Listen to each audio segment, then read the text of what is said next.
Have you ever been so confident in your own bad decision that you accidentally become the poster child for military arrogance for the next 150 years? So let's rewind to the good old days of American expansionism, 1876. The U.S. is feeling real patriotic, celebrating its 100th birthday by bulldozing westward and steamrolling every indigenous nation in its path.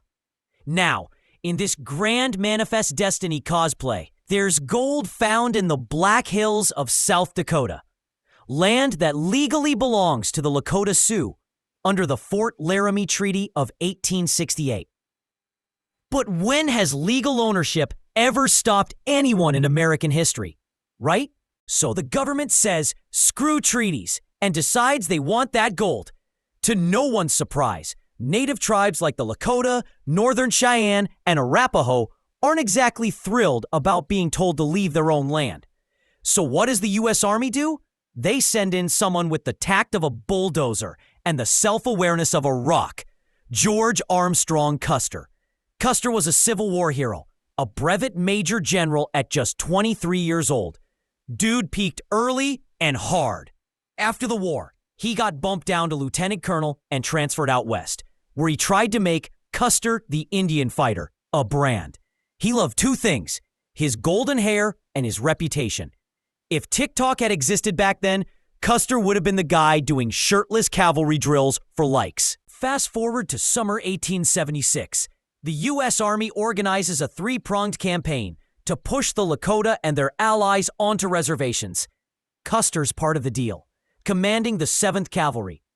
He's told to find the enemy, wait for reinforcements, and then engage. Simple, right?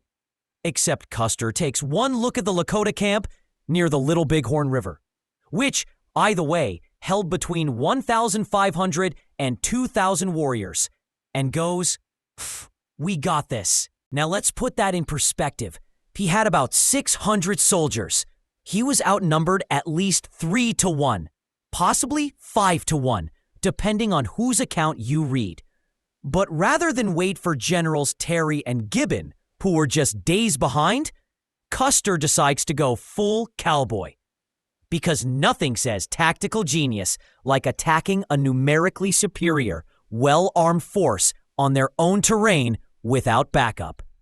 So, on June 25th, 1876, Custer divides his 7th Cavalry into 3 separate battalions. That's right, he splits his already outnumbered force into thirds like it's a pizza at a birthday party. He sends Major Reno to attack from one side, Captain Benteen off to scout a ridge, because why not lose a third of your men to errands, and takes about 210 soldiers with him for a flanking move. His logic? Surprise will give him the edge. Spoiler alert, the only surprise was how fast he got stomped. Reno's men were the first to make contact with the native camp. At first, it seems like they might hold their own. But then, wave after wave of Lakota and Cheyenne warriors push back hard. Reno panics, orders a retreat into some trees, and loses dozens of men in a chaotic withdrawal across the river. His force barely survives and ends up digging in on a bluff, completely cut off. Meanwhile, Benteen, whose orders were basically, go scout, but also hurry back, shows up too late to help anyone, and spends most of the battle babysitting Reno's broken troops. Now to Custer. He charges ahead, expecting a light skirmish and a heroic victory. Instead, he runs into an army. Not a village, not a few teepees, but a massive, fully armed, fully pissed off fighting force that includes legendary warriors like Crazy Horse and Gall. Custer's men formed defensive positions on a series of hills now known as Last Stand Hill, but it's useless. They're completely surrounded. Some estimates say the engagement lasted under 2 hours. That's barely enough time for a bathroom break, let alone a battle. Custer and all 210 of his men were killed. Every single one. No survivors, no prisoners. Just one horse, Comanche, was found injured and later hailed as the lone survivor. That's right, A literal horse had a better battle plan than General Custer. When news of the defeat reached the East, it hit like a sucker punch to America's ego. The media scrambled to frame Custer as a tragic hero. Artists painted him as a brave, last-man-standing figure, surrounded by enemies and firing to the death like a Wild West action figure. But let's get real.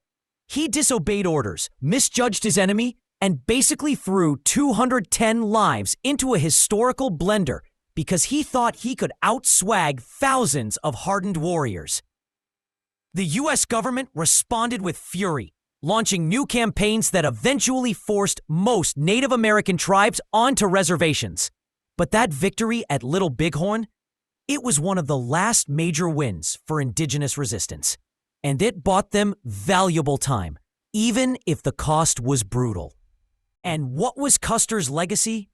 He went from national embarrassment to folk legend in record time.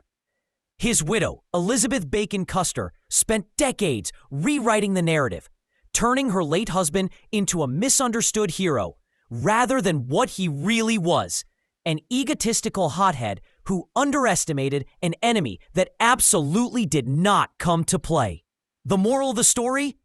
Confidence is great, unless it's the only thing you bring to a battle where you underestimated your opponents and you're grossly outnumbered. Military historians now use Custer's name as a cautionary tale. Don't pull a Custer basically means don't be a dumbass with a death wish.